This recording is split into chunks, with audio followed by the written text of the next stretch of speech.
Assalamualaikum warahmatullahi wabarakatuh. Perkenalkan, nama saya Hafiz Rifki Hadiawan dari kelas A1. Kali ini saya akan membahas tentang kreasionisme perspektif Harun Yahya. Yang pertama, pendahuluan. Harun Yahya yang memiliki nama asli Adnan Oktar adalah seorang penulis literasi yang menentang keras teori evolusi Charles Darwin lewat teori bantahan yang disebut kreasionisme.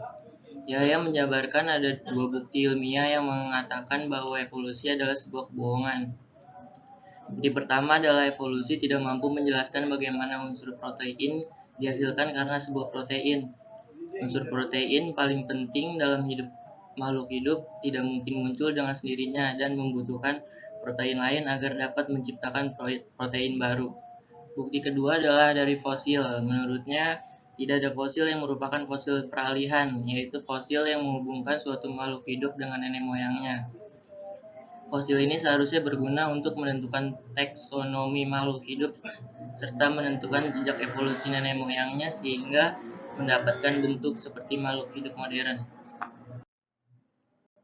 Pokok pembahasannya ada 3. Yang pertama, sekilas tentang Harun Yahya. Yang kedua, pembahasan tentang kreasionisme dan teori evolusi. Yang ketiga, kritik Harun Yahya tentang teori evolusi. Yang pertama, sekilas tentang Harun Yahya.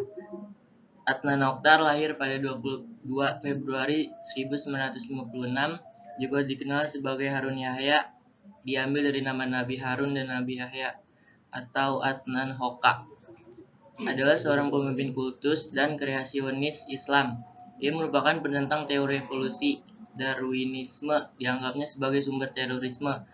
Adnan Oktar menjalankan dua organisasi, yaitu BLIM Arastirma Fakti atau BAFI, Yayasan Penelitian Sains, didirikan pada tahun 1990, yang bertujuan mempromosikan kreasionisme. Harun Yahya juga pernah dirawat di rumah sakit jiwa karena menghadap skizofrenia dan juga pernah divonis 1075 tahun penjara karena kejahatan seksual dan konspiratif oleh pengadilan Turki. Kreasionisme dan teori evolusi. Apa itu teori evolusi dan kreasionisme? Yang pertama, teori evolusi yang dicetuskan Charles Darwin adalah perubahan-perubahan yang terjadi dalam setiap makhluk hidup dari setiap generasi ke generasi selanjutnya. Yang kedua, teori kreasionisme yang dicetuskan Harun Yahya adalah setiap makhluk hidup yang ada di muka bumi merupakan hasil campur tangan dari Sang Pencipta atau Tuhan. Ini contoh foto teori evolusi yang dicetuskan Charles Darwin. Jadi menurut dia, makhluk hidup terutama manusia dari generasi ke generasi itu berubah-ubah atau berevolusi. Menurut dia yang ada di muka bumi ini yang pertama adalah kera dan terus berevolusi atau berubah menjadi manusia modern seperti kita sekarang ini. Kritik Harun Yahya tentang teori evolusi. Harun Yahya berpendapat bahwa kreasionisme adalah fakta yang benar dalam menjelaskan asal-usul dan keanekaragaman makhluk hidup. Menurut Harun Yahya dan kreasionis pada umumnya, teori evolusi hanyalah sebuah penipuan berkedok ilmiah yang tidak terbukti kebenaran serta telah terbantahkan oleh temuan sains modern. Teori evolusi juga merupakan mantra yang memiliki pengaruh ideologi seseorang. Keyakinan pada teori evolusi dapat memunculkan kepercayaan tahayul seseorang. Kepercayaan ini dapat berpengaruh terhadap akal sehat sehingga tidak lagi mampu melihat kebenaran.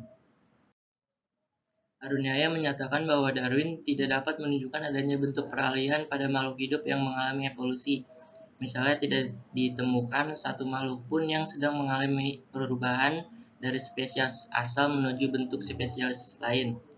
Menurutnya hal ini disebabkan karena jenis-jenis makhluk hidup memang tidak bisa berubah dan tidak mungkin terjadi perubahan dari satu bentuk makhluk hidup ke bentuk lainnya. Misalnya dari ikan menjadi amfibi dan reptil menjadi burung. Semua fosil yang ditemukan justru membuktikan bahwa kehidupan muncul di bumi secara tiba-tiba dan dalam bentuk yang telah lengkap. Kesimpulannya, kreasionisme Harun Yahya dengan teori evolusi adalah dua konsep penciptaan yang masih harus diukur dari kemampuannya menjelaskan fakta-fakta yang ada secara ilmiah, yaitu dengan metode ilmiah atas kajian-kajian sains yang materialistik.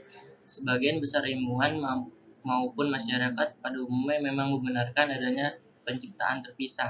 Namun demikian, bukan berarti bahwa upaya kreasionisme Islam Haruniyah sepenuhnya telah meruntuhkan teori evolusi. Kajian kreasionismenya juga tidak terlepas dari objek kajian yang sama dengan objek kajian sains modern, yaitu materi. Meskipun objek kajian sains modern adalah materi, tetapi bagi Haruniyah materi adalah ilusi, karena menurut Haruniyah yang nyata adalah Tuhan Allah yang meliputi segalanya. Mungkin sekian presentasi dari saya. Kurang lebihnya mohon maaf. Wassalamualaikum warahmatullahi wabarakatuh.